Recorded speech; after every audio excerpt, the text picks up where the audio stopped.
দেশের অর্থনৈতিক অবস্থা খুব একটা ভালো নয়। এখনো বিভিন্ন রাষ্ট্রের কাছে নেওয়া ঋণের অনেকটাই বকেয়া রয়েছে।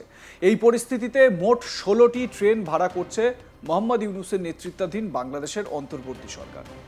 কিন্তু কেন, হঠাৎ কি এমন হলো যে একসঙ্গে ১৬টি ট্রেন ভাড়া করতে হলো ইউনূসকে? আর সবথেকে বড় কথা, এতগুলি ট্রেন ভাড়া করতে খরচও তো নেহাত কম নয়। জানা গিয়েছে এই ১৬টি ট্রেন ভাড়া করতে সরকারের খরচ হবে ৩০ লক্ষেরও বেশি টাকা।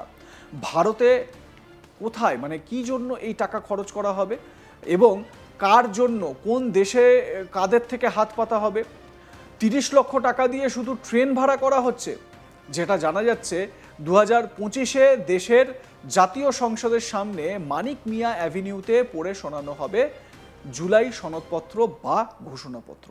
আর এটি মূলত ২০২৪-এ জুলাই আন্দোলনকে স্মরণে রাখতেই উদ্যোগ নেওয়া হয়েছে। এইরকম এই জন্য বাংলাদেশের সিলেট, রংপুর, রাজশাহী, ফরিদপুর, নারায়ণগঞ্জ সহ একাধিক জায়গা থেকে ট্রেনগুলি আসবে। দেশের নানা প্রান্ত থেকে ছাত্র যুবদের নিয়ে আসা হবে ট্রেনগুলিতে। অনুষ্ঠান শেষে আবার তাদের ট্রেনে করেই পৌঁছে দেওয়া হবে। উল্লেখ্য, ২০২৪-এর ৫ই অগস্ট বোন শেখ রেহানাকে নিয়ে দেশ ছাড়তে বাধ্য হয়েছিলেন প্রধানমন্ত্রী শেখ হাসিনা।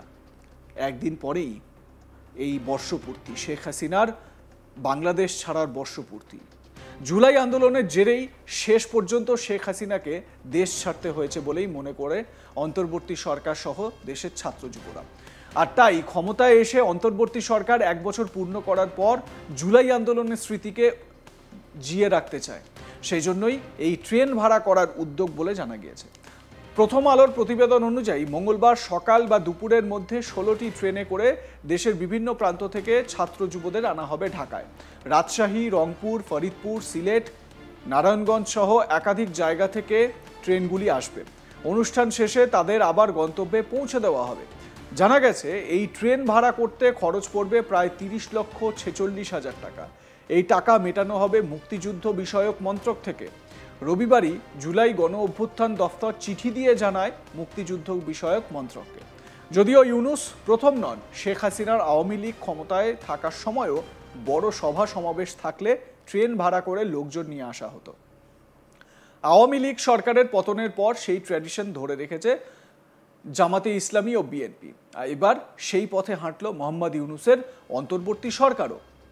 একবার ভাবুন, এই ট্রেনগুলোকে দিয়ে নিয়ে আসা হবে ছাত্র যুবদের, কি না জুলাই সনদ পড়ে শোনানো হবে। সেই জুলাই সনদে অবশ্যই হাসিনা বিরোধী বিভিন্ন বক্তব্য তুলে ধরা হবে এবং ৭১-এর যে মুক্তিযুদ্ধের আন্দোলন, সেই মুক্তিযুদ্ধের আন্দোলনকে ছোট করা বা মুক্তিযুদ্ধের আন্দোলনের সমতুল জুলাই অগস্ট বিপ্লব, এই রকম একটা কিন্তু দেখানো হবে। এমনিতে মাহফুজ আলমদের মতন উপদেষ্টারা তারা তো বিভিন্ন জায়গায় বলছেনই, বা মোহাম্মদ ইউনূসের অন্যান্য উপদেষ্টারাও বলছেন যে ৭১-এর যে মুক্তিযুদ্ধ, এই মুক্তিযুদ্ধের মতনই কিন্তু এই জুলাই অগস্ট বিপ্লব বা শেখ হাসিনাকে উৎখাত করার যে বিপ্লব, সেই বিপ্লব সমতুল, মানে দুটোই এক।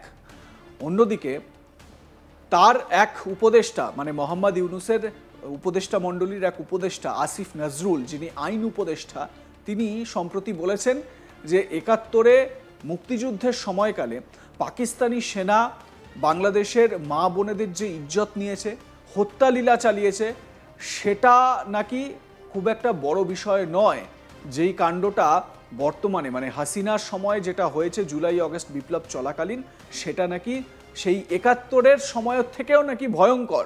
মানে সেই যে ৭১-এর মুক্তিযুদ্ধের যে সময়কার বিভিন্ন ইতিহাস, রক্তক্ষয়ী ইতিহাস, বাংলাদেশে বাংলা ভাষা বলার জন্য যে আন্দোলন, যে আসিফ নজরুল এই বক্তব্যগুলো রাখছেন বা রেখেছিলেন, তিনিও বাংলাতেই এই বক্তব্যগুলো রেখেছিলেন। সেই আসিফ নজরুল, তাকে কথা বলতে গেলে, তার বক্তব্য বলতে গেলে বাংলা ভাষাকেই হাতিয়ার করতে হয়, মানে সেই মুক্তিযুদ্ধের ইতিহাসকেই কিন্তু বারবার করে রিপিট করতে হয়। তাহলে সেই আসিফ নজরুলের মতন উপদেষ্টারা কি করে এটা বলতে পারেন যে ৭১-এ পাকিস্তান যা হামলা চালিয়েছিল বাংলাদেশের ওপর, যা নির্মম অত্যাচার চালিয়েছিল মা বোনেদের ওপর, যে হত্যালীলা চালানো হয়েছিল, সেটা নাকি কোনো বড় ব্যাপারই না?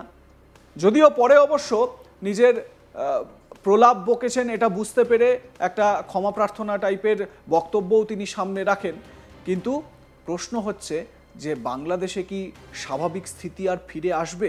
অন্তত মোহাম্মদ ইউনূসের নিয়ন্ত্রণে তো কোনোভাবেই নয়। আপনাদের মতামত কি জানাতে ভুলবেন না। দেখতে থাকুন আজ তাক বাংলা, সাবস্ক্রাইব করুন আমাদের ইউটিউব চ্যানেলটি, বেল আইকন প্রেস করুন নোটিফিকেশন পেতে।